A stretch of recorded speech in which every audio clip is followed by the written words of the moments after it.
お家中に広がる紅茶のいい香り。今日は驚くほどきめ細かくて口どけ滑らかな紅茶のシフォンケーキを作ります。紅茶の風味をガツンと生かした紅茶好きにはたまらない味わいです。それでは作っていきます。まずは紅茶液を作っていきます。今回はリプトンを使いました。沸騰させたお湯に紅茶を入れ、しっかり4分間抽出します。最後に取り出したら完成です。次に生地に混ぜ込む紅茶の下準備です。焼き上がりの香りを格段に良くするためにティーバッグから出した紅茶をすり鉢などですりつぶしておきます。このひと手間で口当たりも良くなります。それでは卵黄生地を作っていきます。卵黄4つに砂糖を加え、白っぽくなるまでよく混ぜます。ここにサラダ油を加え、しっかりなじむまでさらに混ぜていきます。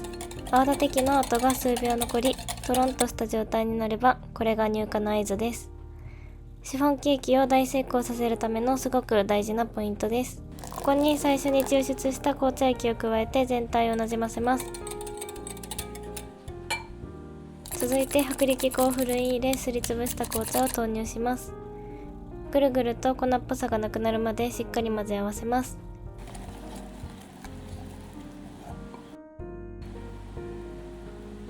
これで卵黄生地の完成です。続いてシフォンケーキの命であるメレンゲ生地を作ります。よく冷やしておいた卵白をハンドミキサーで混ぜていきます。この時ボウルを少し傾けて混ぜるとあっという間に泡立ちます。全体がモコモコしてきたら砂糖を2回に分けて加えていきます。1回目が馴染んだら2回目を入れてさらに混ぜます。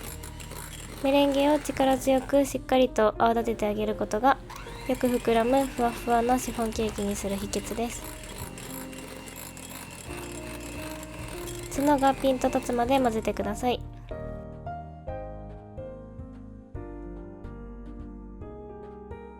最後に低速で約1分ほど混ぜてキメを整えたらメレンゲの完成です。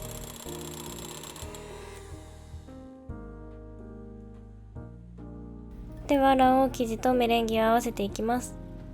まずはメレンゲを一すくい取り卵黄生地に入れて、ここは均一になるまでしっかり混ぜ合わせます。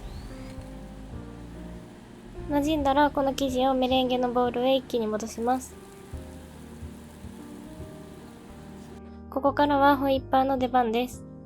ボウルの底から持ち上げるように大きく一周させ、中に溜まった生地をトントンと落とします。メレンゲの大きな塊がなくなるまでこの動きを繰り返します。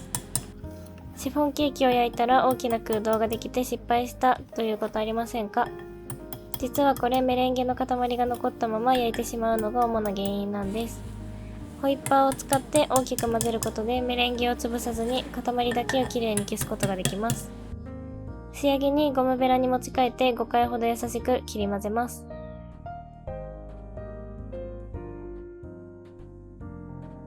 これでツヤのある綺麗な生地の完成です。では型に流し入れていきましょう。空気を入れないために必ず1箇所から全ての生地を流し込むのがコツです。ゴムベラで表面の高さを均一にしたら数回トントンと落として大きな空気を抜きます。170度に予熱したオーブンで30分焼いていきます。紅茶のいい香りが家中に漂って本当に幸せな気分になります。焼き縮みを防ぐためにすぐにひっくり返して完全に冷めるまで置いておきます。完全に冷ましたので型から外していきます。パレットナイフなどを使う方法もありますが、私は型が傷つかず仕上がりも綺麗な手外しがお気に入りです。シフォンケーキを下に向かってギュッギュッと押していきます。潰しちゃって大丈夫と思うかもしれませんが、弾力があるので驚くほど元に戻ります。そこをグッと押すとポンと外れます。あとはひっくり返して側面を撫でるように押し下げ、底の型も外します。こんな感じで綺麗に外れたら完成です。今回シフォンケーキの水分には牛乳ではなくお水を使っているので食感がもちっとしています。牛乳じゃないのと思うかもしれませんが、素材の味をガツンと活かしたいときは、あえてコクや味のないお水を使うのが大正解なんです。見てください、この美味しそうな紅茶色。紅茶味ってだけでもテンションが上がります。きめ細かくて口どけ滑らかな紅茶シフォンケーキ。